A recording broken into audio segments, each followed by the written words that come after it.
Podcast Floqueo, le podcast de la start-up engagée. Bonjour et bienvenue dans cette nouvelle édition du Verre à moitié plein, le podcast optimiste du tourisme durable.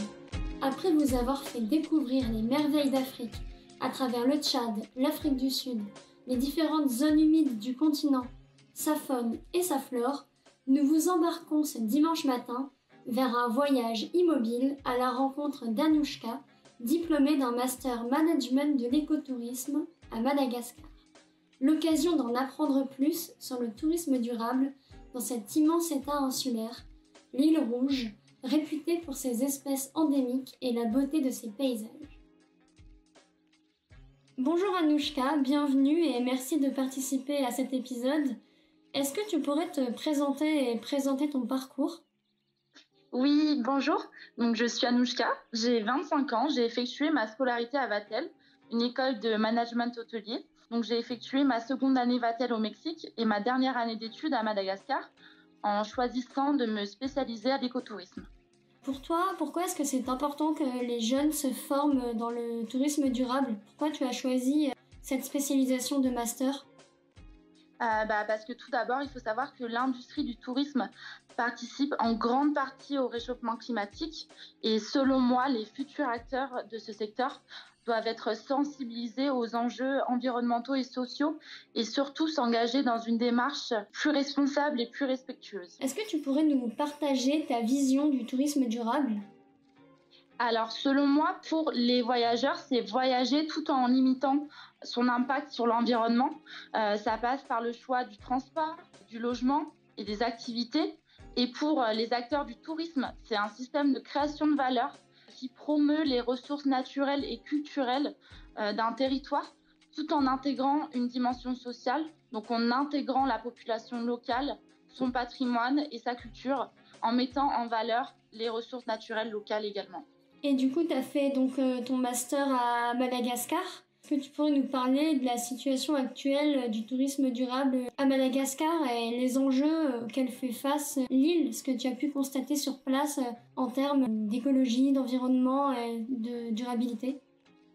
Alors oui, Madagascar compte énormément sur le développement du tourisme durable comme levier de développement économique. C'est une destination phare pour les amoureux de la faune et de la flore, puisque le pays compte de nombreux atouts, donc une richesse naturelle incroyable. À savoir que c'est le pays qui compte le plus d'espèces endémiques. Il existe aussi une grande diversité de paysages et une culture très variée puisqu'il existe 18 ethnies différentes. Donc malgré tous ces atouts, Madagascar demeure un des pays les plus pauvres au monde.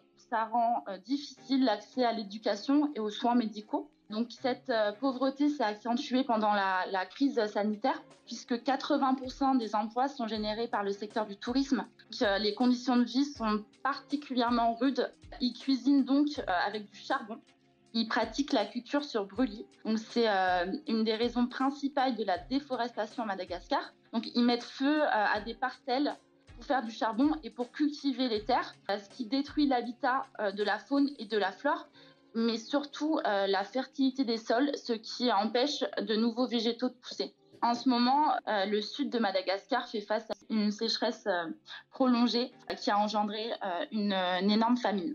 De quoi aussi les Malgaches se nourrissent également à travers la chasse, donc ils tuent des lémuriens, qui sont en principe des espèces protégées. Certaines communes ont décidé d'agir. Ils ont créé des parcs naturels protégés et surveillés qui sont assez prisés des touristes.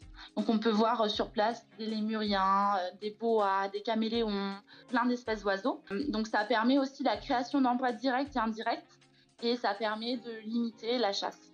Un gros problème de braconnage à Madagascar. Donc le braconnage du bois de rose et de caméléon qui se revendent à prix d'or à l'étranger. Et il faut savoir qu'au sein du pays, la conscience écologique est quasi inexistante du fait de l'absence d'éducation.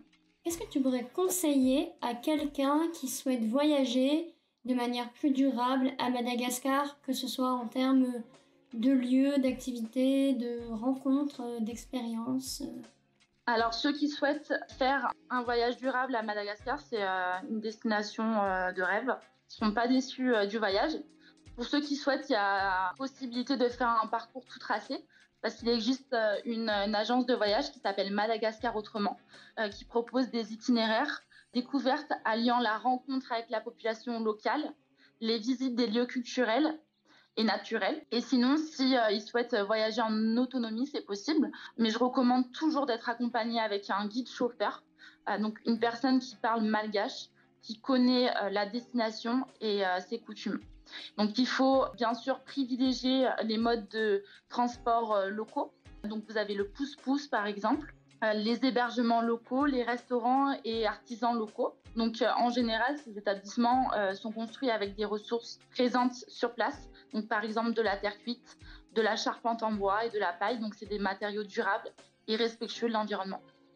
En ce qui concerne les activités, il existe 43 aires protégées à Madagascar qui sont gérées par Madagascar National Parks. Donc c'est de quoi en prendre plein les yeux et pour tous les goûts. Par exemple, pour voir des baleines, il faut aller à l'île Sainte-Marie où on pourra également voir des tombes de pirates. Pour voir des flamants roses, on peut aller dans la réserve de Timananpetsu. À la forêt de Ranomafan, on peut voir le plus petit caméléon du monde. On peut voir à la forêt d'Andasibe le plus grand lémurien du monde, c'est l'Indri-Indri. On peut voir l'allée des baobabs, où il y a des baobabs de plus de 30 mètres. Et on peut également aller au parc national du Tingui, où il y a des formations de coquillages fossilisés uniques au monde. Donc les visites se font toujours accompagnées de guides officiels qui connaissent parfaitement la faune et la flore locale. Moi, par exemple, j'ai fait la visite du parc d'Andasibe et j'étais avec un guide qui était spécialisé dans les oiseaux. Il savait reconnaître et imiter le chant de plus de 30 espèces d'oiseaux à peu près. Et de mon côté, pendant mon séjour, j'ai eu la chance de participer à des voyages d'études pendant lesquels je suis rentrée en contact avec la population locale.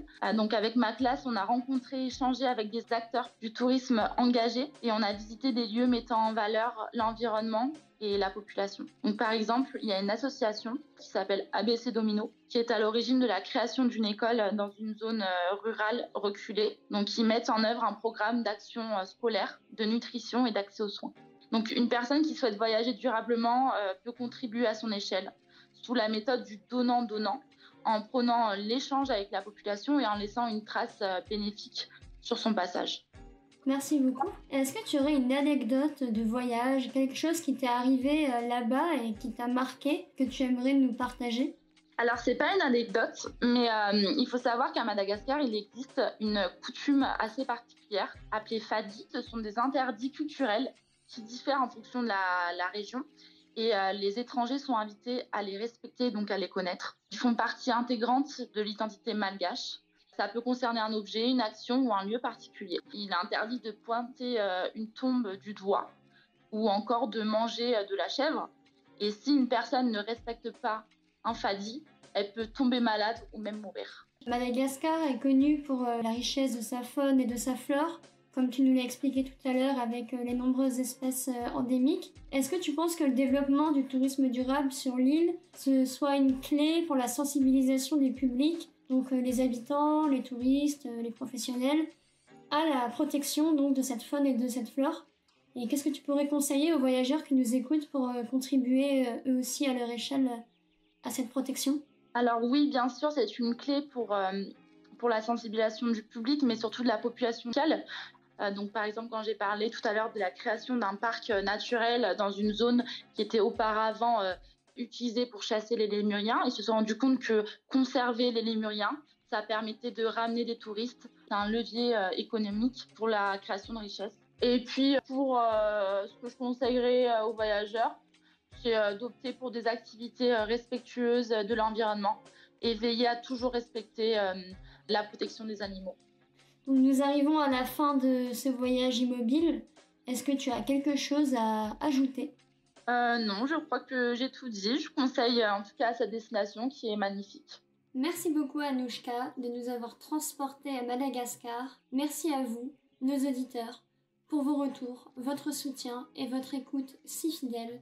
On espère que cette rencontre vous aura donné davantage envie de visiter ce si beau pays et de participer à la protection de son environnement. Je suis sûre, Anouchka, que tu en as fait rêver plus d'un. Si vous avez des questions, des suggestions, N'hésitez pas à les mettre en commentaire, nous vous y répondrons avec grand plaisir. Si vous souhaitez en apprendre plus, rendez-vous sur notre blog flokeo.com pour découvrir d'autres destinations durables et pour prolonger l'expérience africaine, laissez-vous tenter par nos visites guidées en live en Afrique du Sud. Je vous souhaite un merveilleux dimanche et en attendant le prochain épisode, n'oubliez pas de voir le verre à moitié plein.